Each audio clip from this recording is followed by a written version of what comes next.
Sí, doctor. Ok. Entonces, el paciente quirúrgico en cuidados intensivos, las cosas que vamos a decir no son exclusivas del paciente quirúrgico. Son exclusivas de cualquier paciente que se puede complicar y que su vida esté en peligro.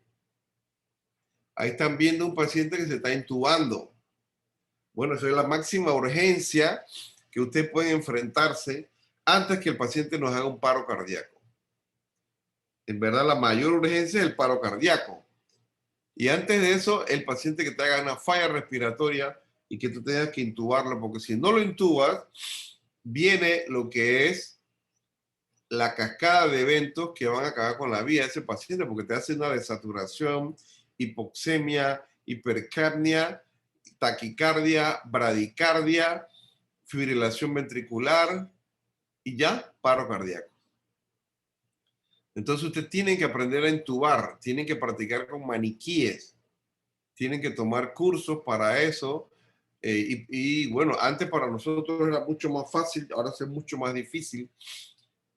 Cuando rotábamos una sala y lamentablemente fallecía algún paciente, pedíamos permiso al residente para que nos permitiera intubarlo. Y lo hacíamos, ¿verdad? Ya eso es más difícil. No había maniquís como ahora, así que hay que practicar mucho con maniquíes y bueno, con pacientes, ¿no? Pero tienen que tratar de saberse la técnica para que no se les pierda una intubación en un paciente y pueda perder la vida ese paciente porque no lo intubaron.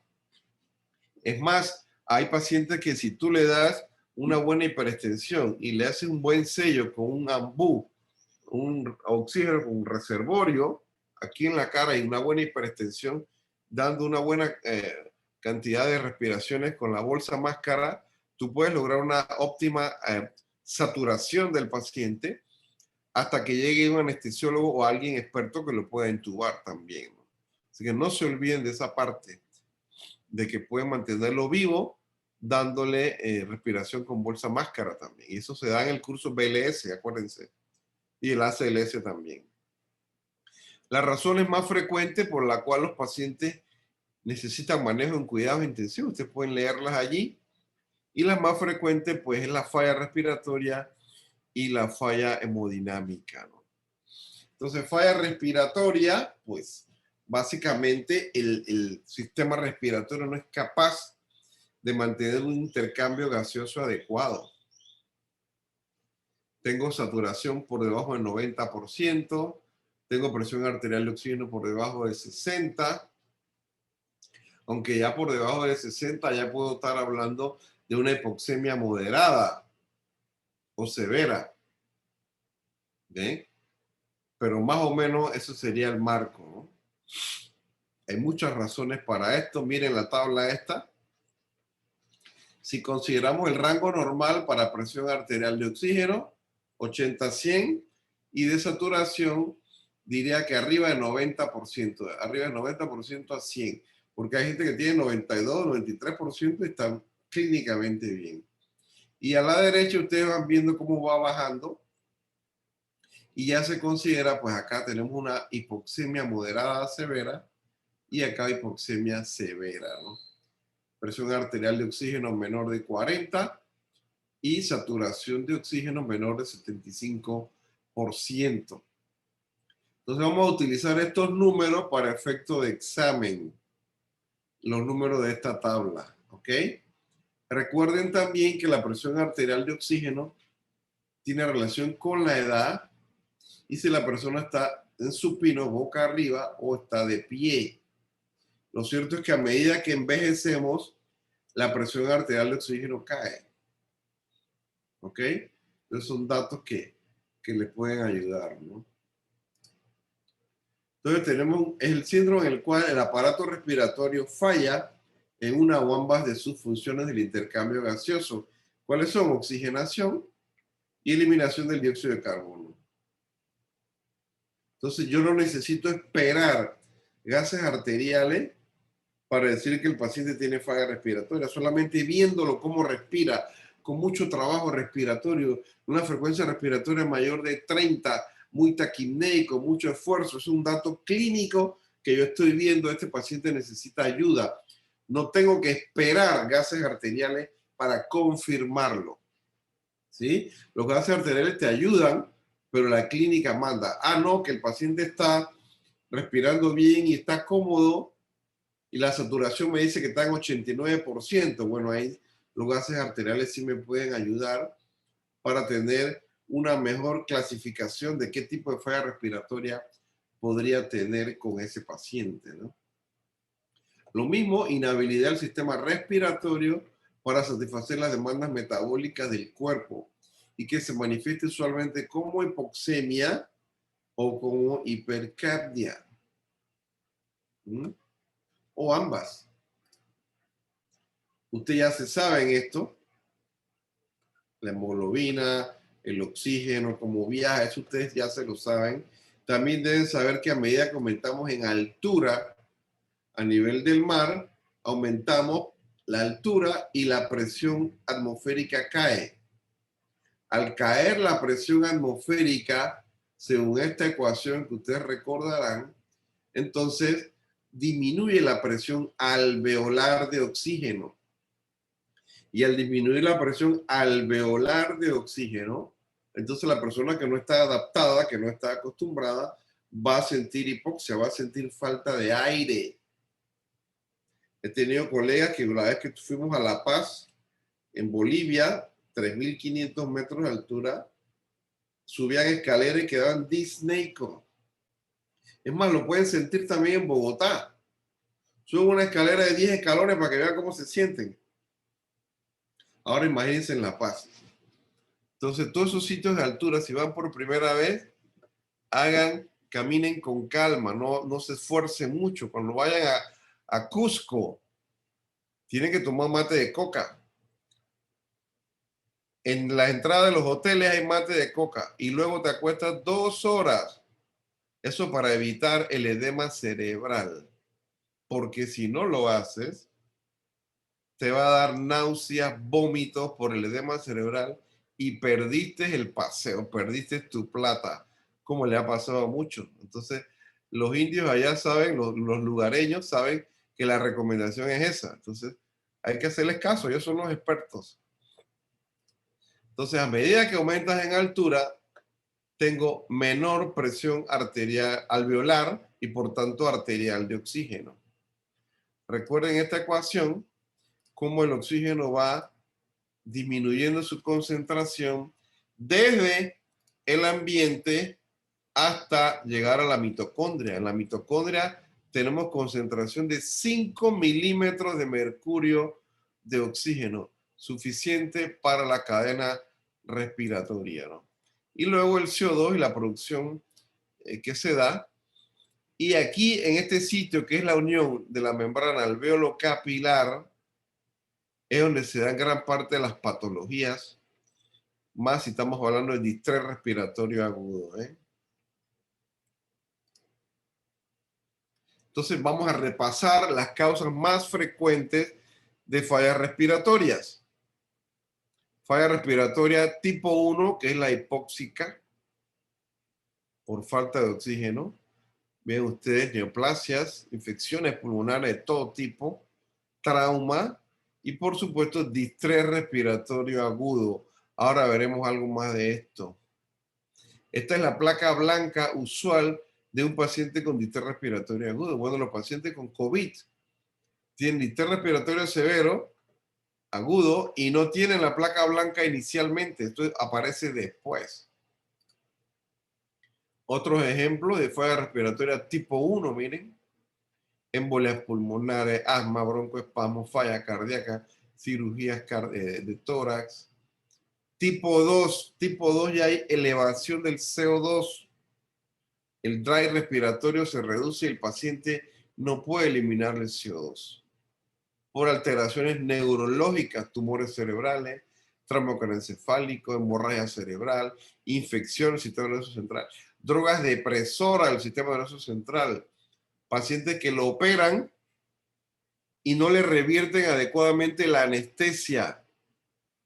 Van a recobro todavía tienen efecto anestésico circulante y esos pacientes, pues neurológicamente se detiene la respiración, acumulan CO2, el monitor solo te está marcando la saturación de oxígeno y después empieza la desaturación, pero ya había empezado la hipercapnia primero.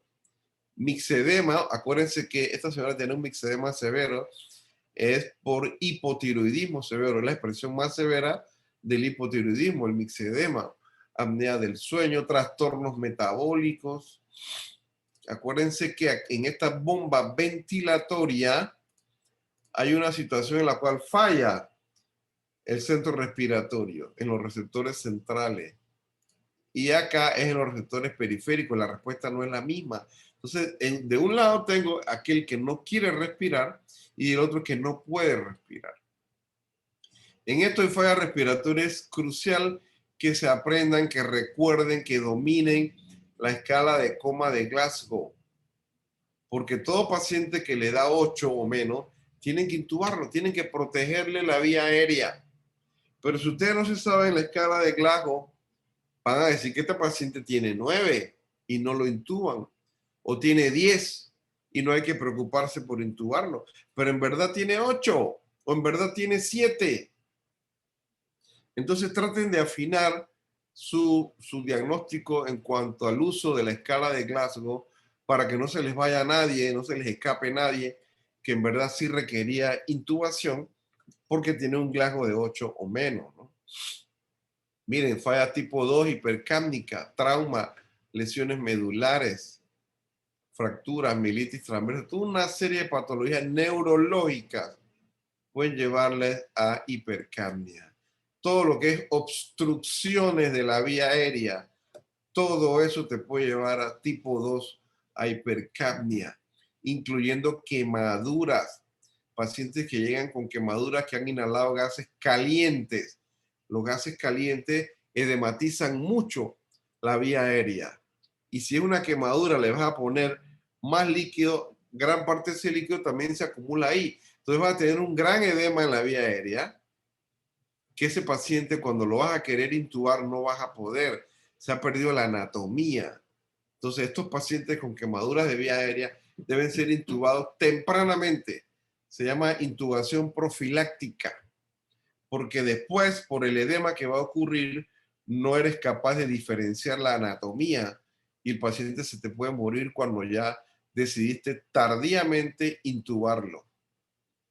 Miren, toda una serie de situaciones por obstrucción. Tipo 2 también, por menor sensibilidad, distensibilidad del sistema nervioso respiratorio. Tengo neumonías también, tengo atelectasias, tengo quemaduras, tengo neumotoras, tengo derrames, ascitis, cifoescoliosis, hipertensión abdominal, quemaduras en tórax que impiden que el tórax se mueva. Hay que hacerle escarotomía a estos pacientes. O sea, toda una lista de situaciones que pueden ocurrir, ¿verdad? El distrés respiratorio, pues, hay 4 aspectos: disnea aguda, taquipnea, hipoxemia refractaria al aporte de oxígeno, infiltrados bilaterales en la placa de tórax y, por supuesto, no hay evidencia de falla cardíaca porque hay placas de tórax que son muy idénticas en pacientes con distrés respiratorio agudo por sepsis, por ejemplo, y pacientes con falla ventricular izquierda, falla cardíaca. Son muy parecidas. Una de las formas de diferenciarlo era colocábamos un Swan-Ganz, medíamos la presión de cuña. Si la presión de cuña, que lo normal es de 12 a 18 milímetros de mercurio, estaba por debajo de 18, decíamos que era un distrés respiratorio agudo, un RDS. Pero si la cuña era mayor de 18, decíamos entonces que era falla cardíaca. Entonces ese paciente le iba mejor poniéndole diurético. El otro, mejor era entubarlo y ponerle PIP. Entonces este es un pulmón normal, tejido alveolar normal, y en el paciente con RDS, yo tengo una severa lesión pulmonar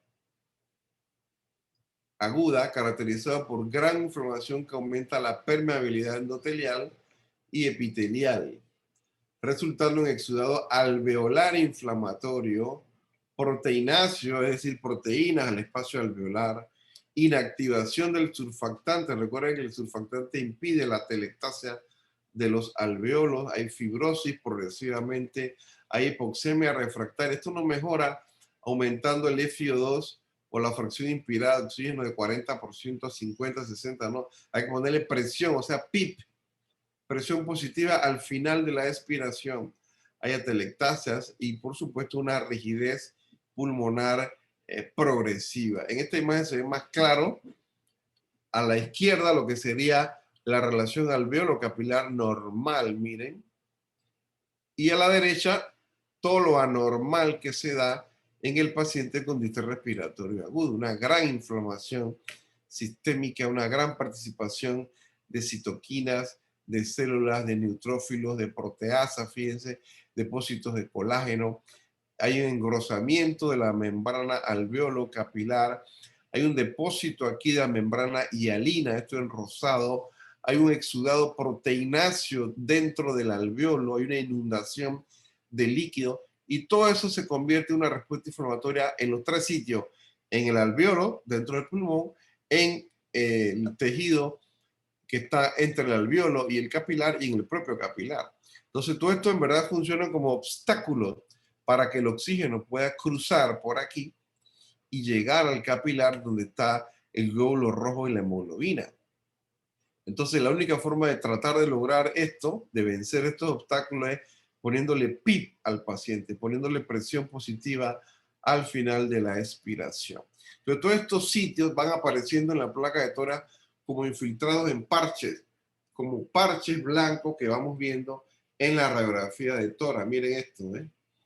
Este paciente tenía infiltrados en parche, ya le estábamos dando oxígeno al 100%, y aún así saturado 87%. Tenía un PIB de 6, se le fue aumentando, llegamos a un PIB de 15 y así la saturación llegó a 91%. Pero esta radiografía es muy mal pronóstico, ¿eh? Así se ve infiltrados en parche en el distrés respiratorio agudo. Pacientes con COVID, lo mejor es el CAT de tórax, no es la radiografía de tórax. El diagnóstico inicial es con CAT de tórax, CAT helicoidal de tórax. Tengo muchos pacientes que veía con el cuadro clínico de COVID y la prueba PCR negativa. Tienen 30% de falsos negativos. Le hacíamos el CAT y se veía así, mírenme. Y la placa de tórax era así. Estas son sacadas del libro, quiero que sepan. Pero es idéntico a los muchos casos que hemos visto. Entonces, lo primero es la tomografía de tórax. Y después ya uno lo va siguiendo con placas de tórax, ¿verdad? Pero este infiltrado de vidrio deslustrado, pues es una imagen característica de los pacientes con COVID. Eso no lo ves en la placa de tórax, fíjense. No lo ves. Acá sí, y el mismo paciente. O acá hay muchos más, fíjense. Miren esas imágenes. Vidrio deslustrado, le llaman los radiólogos, es el término que hemos adoptado todos para hablar cuando vemos el CAT de tórax de los pacientes con COVID. Causas más frecuentes de ARDS. Hay causas directas o primarias, directas del pulmón, y causas indirectas o secundarias. De todas, la más frecuente es la sepsis. La sepsis es la causa más frecuente de distrés respiratorio agudo. Y ahora, pues, es el COVID. Es el COVID. Por la gran cantidad de pacientes que hay.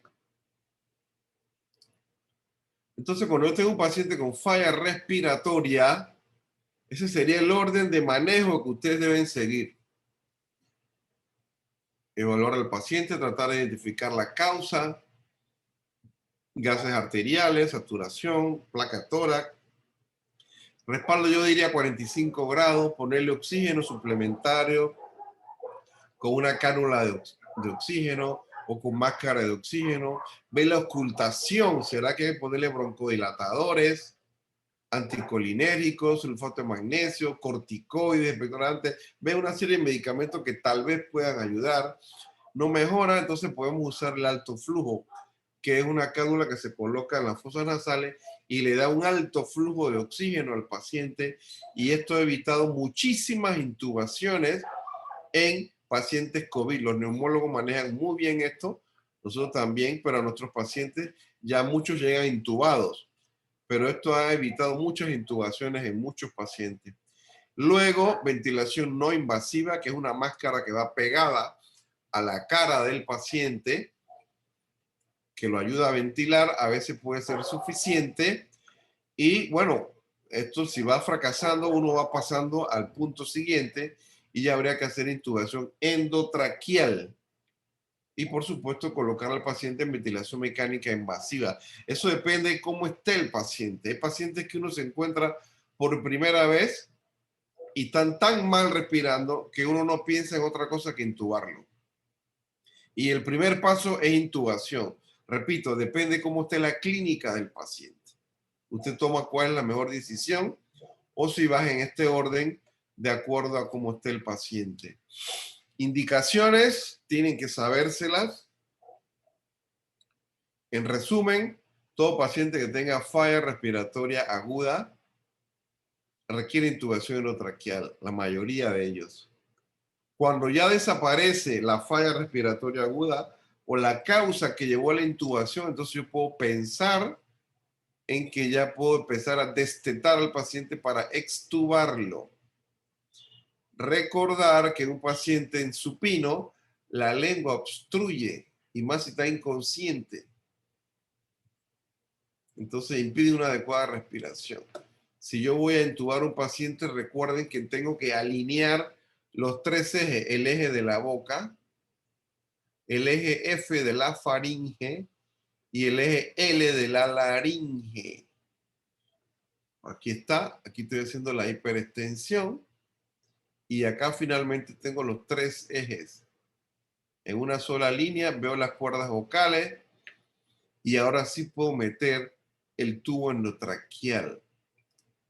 Siempre tratar de tener todo el instrumental necesario para la intubación, no esperar a última hora, sino que tener todo, tener el spray, silocaína para colocar en los labios, en la boca, guantes, etcétera. Eso depende de la urgencia. Yo he tenido intubaciones que no me ha dado tiempo de ponerme guantes, que no me ha dado tiempo de ponerle silocaína al paciente para que no le moleste, porque es una urgencia, o hago así o se me muere y queda en paro cardíaco. Entonces, otras veces le he dado con ambú hasta que llegue una saturación de 100% y ahora después procedemos a intubación. Tienen que practicarlo, tienen que practicarlo.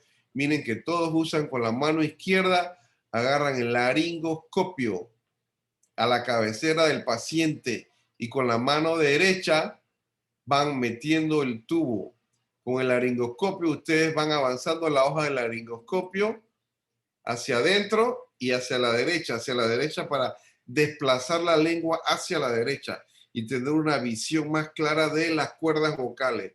Y ven las cuerdas vocales y toman el tubo que lo deben tener ahí al lado y lo pasan suavecito hacia la tráquea. Claro, hay diferentes tipos de dificultad, yo lo sé, pero hay que practicarlo, ¿no?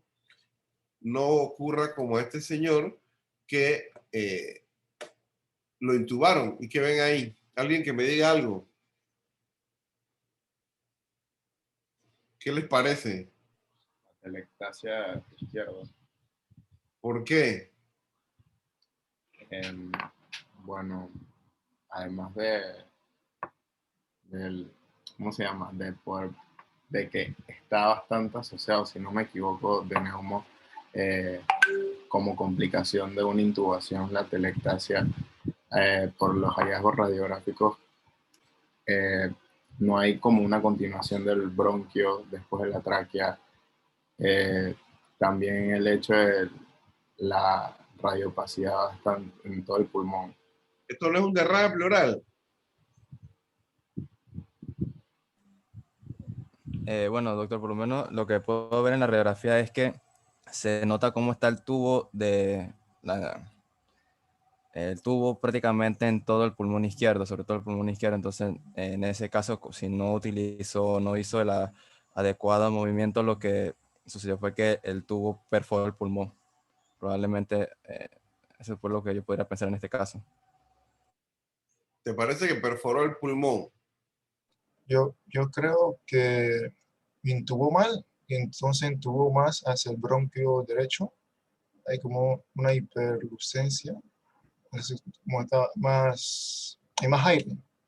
Entonces, y también como tapó el bronquio izquierdo con el tubo, entonces por eso que hay una radiopacidad así en todo el hemisferio. ¿Sabes Eh, cómo le llaman a esta placa, no? El síndrome del estudiante de medicina. ¿Por qué? Porque el estudiante de medicina dice, bueno, entre más adentro meto el tubo, más seguro, no se sale. Pero ocurre esto, el tubo se va al bronquio derecho, acuérdense que es el más vertical, y dejo de ventilar el bronquio izquierdo. Aquí está el bronquio izquierdo. Entonces todo el aire se va para el pulmón derecho. Después producir un neumotórax derecho. Pero nada de aire viene al pulmón izquierdo y por eso la telectasia. ¿Por qué no es un derrame pleural? El derrame pleural o el hemotórax empujan el mediastino al lado contralateral. La atelectasia retrae el mediastino al lado ipsilateral. Una atelectasia total del pulmón izquierdo por haber metido mucho el tubo endotraqueal. El tubo endotraqueal, la mejor forma de ver es en una radiografía que la parte inferior del tubo, esta que está aquí, quede a nivel de las clavículas. Ese es el punto, que puede ser más o menos 2 pulgadas arriba de la carina.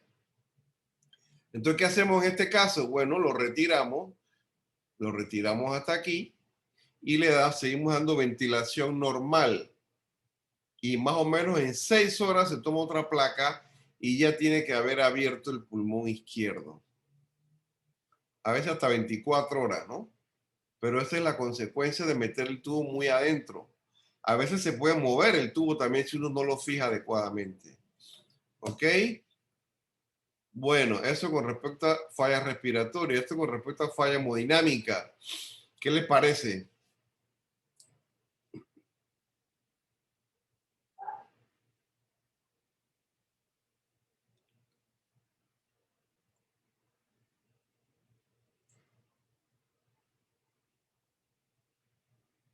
¿Qué les parece? ¿Qué hay ahí?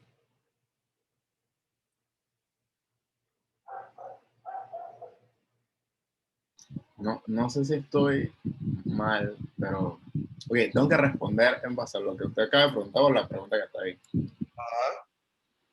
La pregunta, ¿Sí? ¿Cuál es la respuesta? eh, bueno, siento que es no estoy seguro ahora. O sea, es que siento que tiene como cierto grado de sangrado interno o plaquetas demasiado bajas o algo por el estilo. No sabría si es como en un estado de shock o pre-shock. ¿Tú has escuchado la palabra pre-shock? No, por eso digo que no sabría. Ok. ¿Alguien que diga algo? ¿Tú crees el LPE? Disculpen. LPG. LPE, LPE. La parotomía exploradora. Esa es la herida que se abre en el abdomen. Te lo vas a operar el abdomen. Del epigastrio, rodeas el ombligo hasta abajo, una línea vertical. Ahí cortas con el bisturí hasta abajo.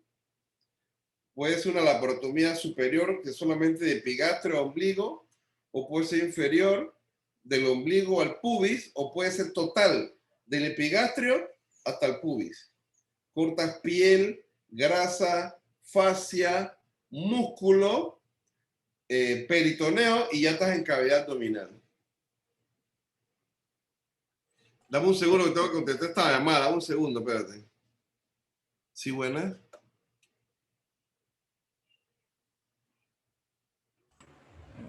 ¿Aló?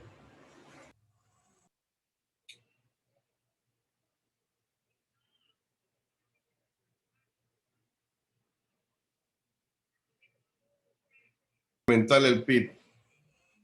Doctor, esto podría ser una vasculitis, tal vez por alguna respuesta inflamatoria sistémica, y como menciona que ya la paciente, bueno, que el paciente llegó de UCI intubada, podría ser que fue porque ya está en un estado de shock.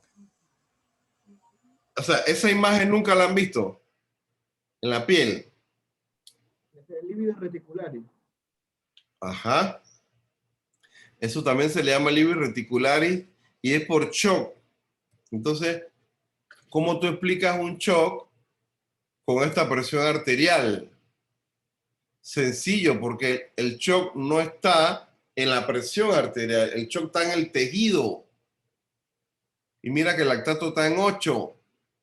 Entonces, así como tiene estos áreas, estas son áreas de isquemia del tejido subcutáneo, áreas de isquemia, asimismo hay órganos en esa condición. Asimismo hay órganos. Entonces, la palabra shock compensado o estado de pre-shock, eso no existe. ¿Ok? El paciente está o no está en shock. Entonces, por supuesto que está en shock. Solo viendo esto y viendo los valores de lactato. ¿Ok? Doctor, entonces la hipotensión no es una condición totalmente necesaria para yo decir que es shock. Exacto. Cuando ya tú tienes hipotensión, ya el shock está avanzado.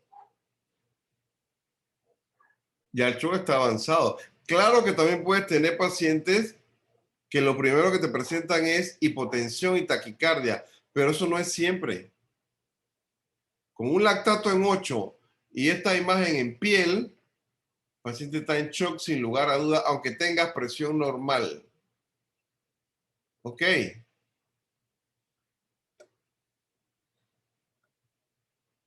Bueno, y estos son los cambios que ocurren cuando hay hipoperfusión tisular. ¿Ve? Cuando hay hipoperfusión tisular, tenemos glucólisis anaeróbica. Tenemos menor producción de energía, tenemos acidosis metabólica. Tenemos elevación del lactato, más de 2. Tenemos déficit de base. Y cuando vemos los órganos, miren esto en los órganos, ¿eh?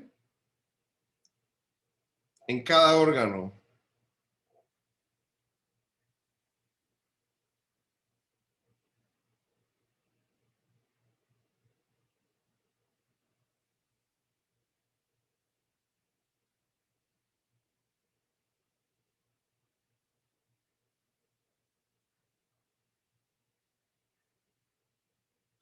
¿Están viendo cada órgano cómo se manifiesta?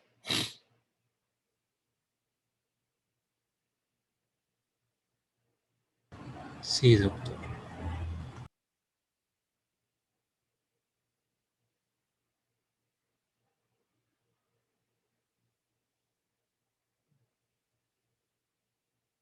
Estoy mandando unas recomendaciones aquí.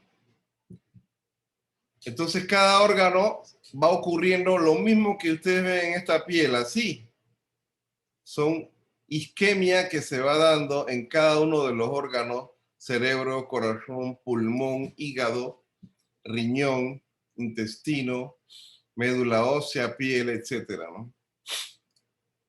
Hay que recordar que la sangre arterial y la sangre venosa ambas transportan oxígeno.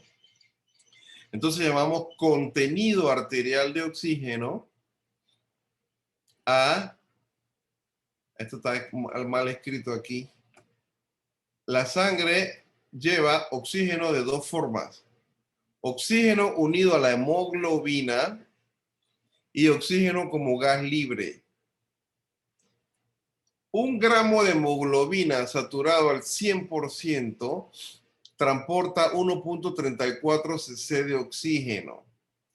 Por eso es que cuando yo multiplico 1.34 por la concentración de hemoglobina, por el porcentaje de saturación de hemoglobina en sangre arterial, eso me da la cantidad de oxígeno que viaja unido a la hemoglobina. Y esto representa más o menos el 90% del oxígeno que circula en sangre arterial. A eso le sumo el oxígeno que viaja como gas libre y lo calculo presión arterial de oxígeno por 0.0031. Esto representa en promedio el 10% del oxígeno que viaja en sangre arterial. Lo mismo en sangre venosa, es 1.34 por concentración de hemoglobina por el porcentaje de saturación de oxígeno en sangre venosa. Más presión venosa de oxígeno por 0.0031. Y otra cosa es el DO2, el delivery, el transporte de oxígeno, la cantidad de oxígeno que llega al tejido, que es contenido arterial de oxígeno por gasto cardíaco por 10. Y otra cosa es el consumo de oxígeno, que es la resta de ambos contenidos por gasto cardíaco por 10. Entonces, una cosa es la cantidad de oxígeno que le llega al tejido, que es el DO2, y otra cosa es cuánto coge de oxígeno ese tejido, que es el consumo. Y aquí usted ve los valores considerados normales, tanto para contenido como arterial, como venoso, como DO2, como consumo de oxígeno. Entonces, en pacientes en shock se ha graficado estas flechas, estos cambios, en los 4 tipos de shock: hipovolémico, cardiogénico, obstructivo y distributivo. Presión arterial media está baja en todos. Presión de cuña baja, elevada, elevado normal, elevado normal. Gasto cardíaco, bajo, bajo, bajo, aquí elevado. Resistencia vascular sistémica, elevada, elevada, elevada, aquí están bajos. Saturación venosa de oxígeno, en todo está disminuido, excepto en este. Y los valores de lactato aumentados, porque todos están en shock. Ustedes deben saberse los ejemplos de causas de shock hipovolémico, cardiogénico, obstructivo y distributivo. Recuerden que el séptico es distributivo. Entonces, cuando un paciente te hace un paro cardíaco, decimos que se activa una cosa que se llama código azul. Donde tú escuchas código azul en el cuarto de urgencia, significa que hay un paro cardíaco. Y todos deben correr a ayudar. Y ustedes tienen que tomar el curso de BLS y ACLS que les explica correctamente cómo se atiende un paro cardíaco. ¿Ok?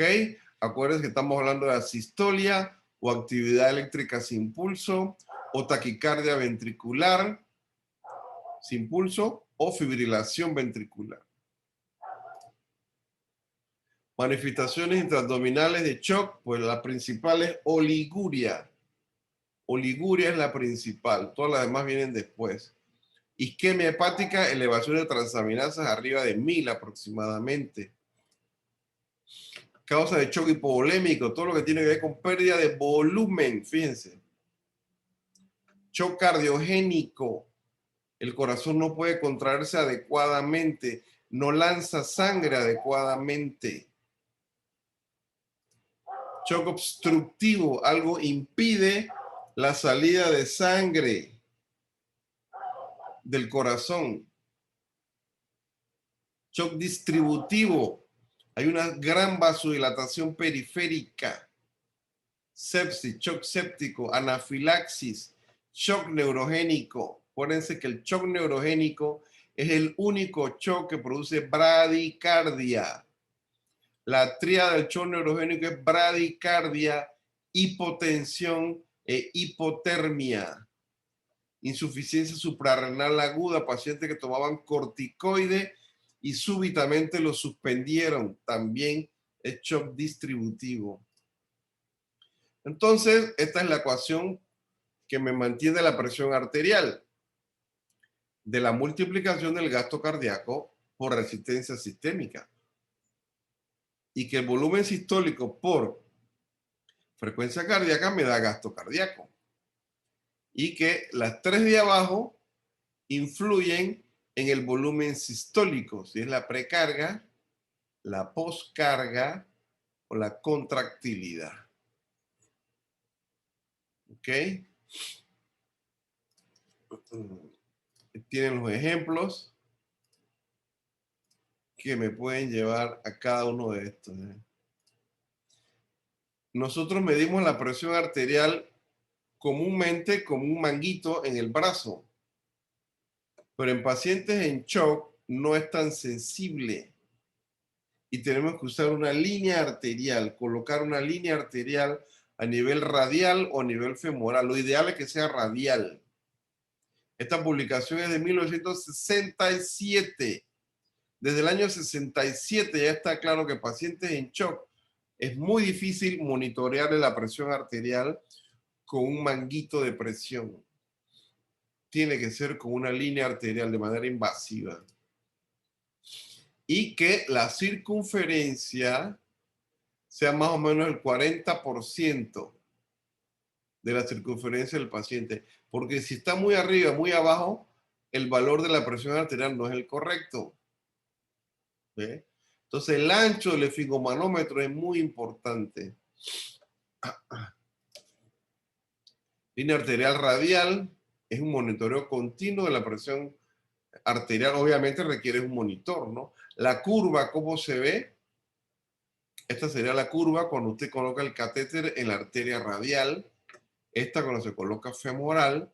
Lo ideal es que no sea femoral por el riesgo de infección y el riesgo de trombosis venosa. El transductor debe quedar a nivel del cuarto espacio intercostal, línea axilar media, para que sea confiable el valor de presión que se mide, ¿ves? Aquí.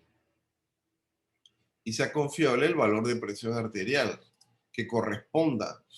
Entonces la curva es esta. Esta muesca que se ve aquí es producto del cierre de la válvula aórtica. Esta muesca.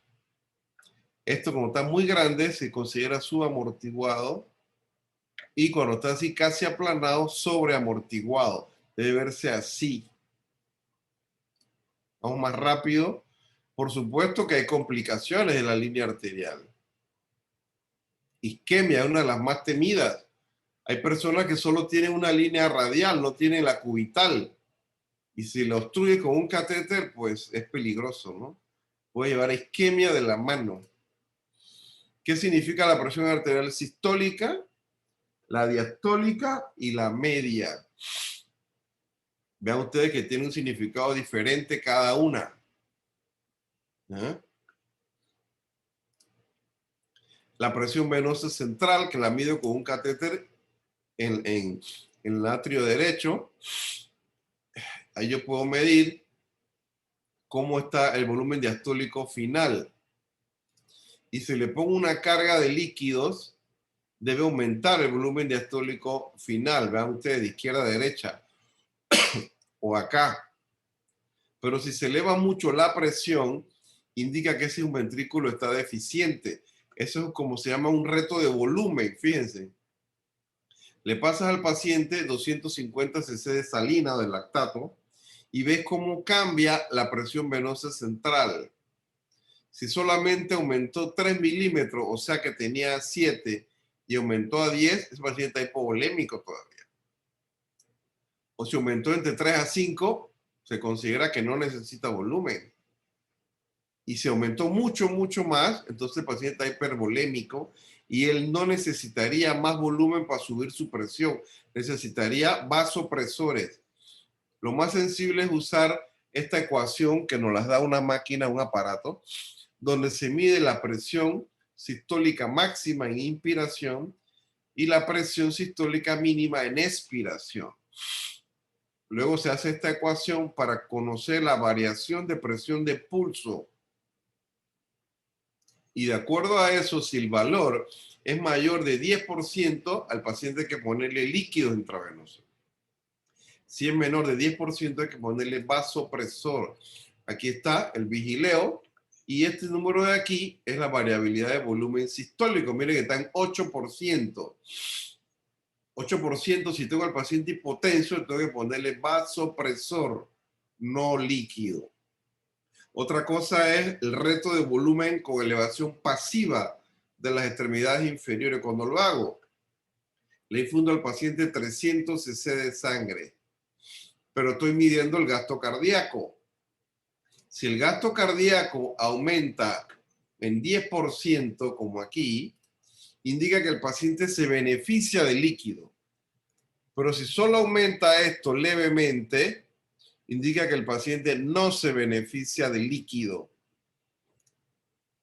Sepsis, esta es la publicación de febrero de 2016 del Sepsis 3, donde ustedes conocen el SOFA. El SOFA evalúa la falla respiratoria, la falla de coagulación, la falla hepática, la falla cardiovascular, la falla del sistema nervioso central, la falla renal. Y a medida que el SOFA va aumentando, así mismo aumenta la mortalidad de los pacientes, como pueden ver. SOFA de 6 me da una mortalidad de 20%, pero un SOFA de 10 me da una mortalidad de 40%. ¿Lo ven? Entonces el Sepsis 3 sacó el SOFA, el Quick SOFA, perdón, que mide 3 parámetros solamente. Frecuencia respiratoria mayor de 22, alteración del estado mental, hipotensión consistólica menor de 100. Si el paciente tiene 2 de esas, alta posibilidad que el paciente esté séptico. Entonces aquí está, ustedes ven que en esta definición se eliminó el concepto de sepsis grave o sepsis severa y se quedaron solamente con el shock séptico. Quieren que el Quick SOFA reemplace al SIRS, pero eso no se ha aceptado. El Apache 2 es un puntaje que usamos para ver la gravedad de los pacientes, así como el SOFA, donde se mide alteraciones fisiológicas, se mide la edad y se mide enfermedades crónicas A, B y C. Y se da puntaje. Entre más puntajes, pues lamentablemente más riesgo de muerte. Entonces yo quiero reanimar a un paciente con mucho volumen. Pongo un catéter central o un Medicut. Necesito pasar rápido 1,5 litros. Pongo un catéter central o un catéter Medicut periférico. Rápido, que estamos atrasados ya. Central. ¿Cuál? Central. Central. ¿Quién más dice central? Central. ¿Por qué le gusta central? ¿Quién dice Medicut periférico? Periférico. ¿Por qué? Es más fácil, es más rápido, no es más fácil. ¿Por qué? Ah, no sé, doctor. La colocación del central a veces toma demasiado tiempo. Yo he visto que en urgencia a veces le puede tomar como hasta 15 minutos, media hora colocar un central a veces. Así que no sé si eso... Y si tengo un cirujano cardiovascular ahí al lado que lo pone el catéter central en 30 segundos, ¿te vas por el central? Yo sí, porque aguanta más, un flujo más alto, ¿no? Ajá. Aguanta flujo más alto y va directo al corazón, que lo distribuye mejor. Además, si es periférico, uno puede tener, o sea, que no se distribuya bien o que el vaso se rompa. Ajá. O si hay una obstrucción o algo, también no se distribuye a todo el cuerpo. Bueno, están equivocados. Para eso están aquí, para aprender, así que no se sientan mal. ¿Qué dice la ley de Poiseuille? Que el flujo, la velocidad de infusión, es directamente proporcional al radio a la cuarta potencia. Entre más grueso, más flujo, más velocidad. Es inversamente proporcional a la longitud del catéter. Entre más largo, menos flujo. ¿Ok? Usted lo que quiere poner es volumen rápido. Y para eso se usan venas periféricas. Y te lo dice el curso de ATLS, que es el curso para trauma, manejo del trauma, que hace más de 5 años que no se hace en Panamá. Yo no sé qué están esperando para iniciar el curso, porque antes se hacía 2 veces al año, ya no. No entiendo. Entonces, ustedes necesitan poner volumen rápido y eso solo lo pueden hacer con catéteres periféricos. ¿Para qué el central? El central es para medir presión venosa central o para poner vasopresores. Es la única indicación. Así que si usted quiere reanimar con volumen bastante a un paciente, son 2 gruesos catéteres en venas periféricas de los antebrazos. Ahí se coloca rápido y a chorro. Ok. Acuérdense los 2 grupos de líquidos, los coloides y los cristaloides. La dextrosa al 5% es un cristaloide, pero eso no se usa, no se recomienda. ¿Ok? Miren acá, cuando yo le pongo dextrosa al 5% a un paciente, alta cantidad se va al intracelular y otra al extracelular. A diferencia si uso salina normal, lactato de Ringer, o si uso coloide, el coloide todo se queda en el intravascular, pero es mucho más caro. Entonces, dextrosa al 5% no. Y aquí pueden ver los números, la distribución, la dextrosa al 5%, solo el 5% se queda en el intravascular. Salina normal o lactato de Ringer, 25% se queda en el intravascular. Y si le agregas albúmina a este vial, o 2 viales de albúmina aquí, esto puede llegar inclusive hasta un 40%, que se quede en el intravascular. ¿Qué solución uso en cada situación? Ahí está. Trauma, lactato de Ringer. Trauma craneoencefálico, solución salina normal. Quemadura, lactato de Ringer. Hidratar a un paciente, salina normal. Hipovolemia, cristaloide, que es lactato salina con coloide. Entonces, ¿por qué no usan dextrosa al 5%? Al 5%. ¿Cuándo la usan? Jamás. Excepto hipernatremia hipervolémica o hipernatremia normovolémica, o algún medicamento que el fabricante diga hay que diluirlo en dextrosa al 5%. Ni siquiera para hipoglicemia. Para hipoglicemia usa dextrosa al 10%. ¿Ok? Vasopresores en relación a la norepinefrina. Usamos norepinefrina, epinefrina. Dopamina no se usa. La única razón para usar dopamina es el shock neurogénico porque tiene bradicardia. Antibióticos,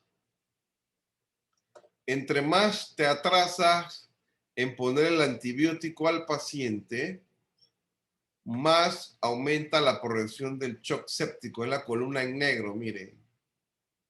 La columna en negro más empeorar a los pacientes porque más se atrasó el antibiótico. Ese sería en la primera hora. Y acá ven cómo a medida que se atrasa el inicio del antibiótico, asimismo la sobrevida, que es la columna en negro, disminuye. Y la gente se muere porque no le iniciaron el antibiótico a tiempo. Esa es la primera hora. Miren la mortalidad a medida que se retrasa el inicio del antibiótico. Y si das el antibiótico equivocado, da 10 veces mayor posibilidad de muerte. Si das el antibiótico inapropiado, que es la barra en negro. ¿Ok? Entonces, en shock séptico, pues, hay acciones tempranas, cuando es shock séptico severo y cuando ya es shock refractario. Tienen que recordar, memorizarse los 5 pasos para el manejo en la primera hora. Número 1, medir lactato. Número 2, tomar muestras para cultivo. Número 3, antibióticos de amplio espectro. Número 4, líquidos. Cristaloide, 30 mililitros por kilo. Y el último paso en esa primera hora es vasopresores para mantener presión arterial mayor de 65. Líquido, entre más se atrasó el inicio de líquidos, porque estoy esperando un catéter central que no viene el cardiovascular ni el cirujano no lo ponen, aumenta más la mortalidad, fíjense. Es por catéter periférico grueso. 10 signos vitales es lo que ya se recomienda usar, no 4. El que piensa en 4 signos vitales está viviendo en el año 1900. Del año 2000 ya se habla de 10 signos vitales. 10 signos vitales. Esto ustedes lo van a estudiar con calma. Y si tienes uno alterado, tienes que evaluar los otros 9.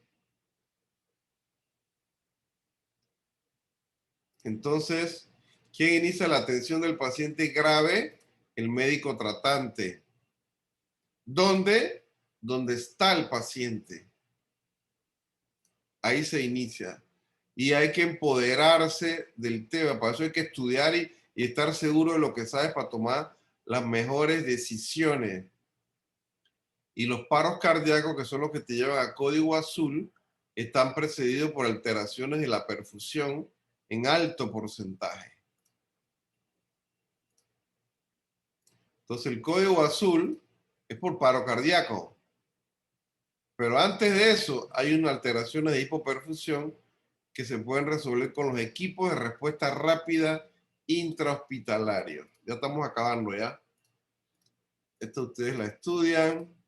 Lo cierto es que la cascada de eventos es esta, la cascada de Iguazú.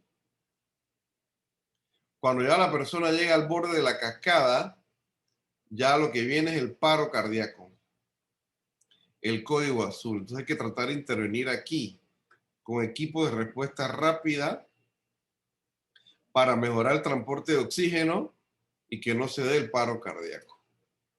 Esto yo se los voy a enviar. ¿Me mandaste el email o para yo mandártelos?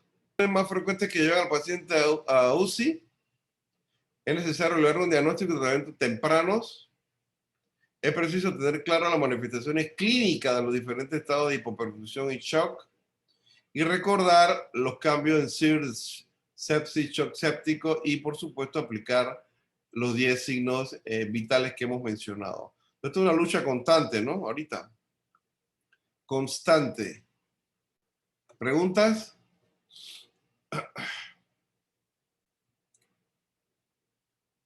¿Todo está clarito? ¿Hola? Sí, doctor, al parecer no hay preguntas. ¿Está con hambre? Bueno, nos vemos mañana a las 12.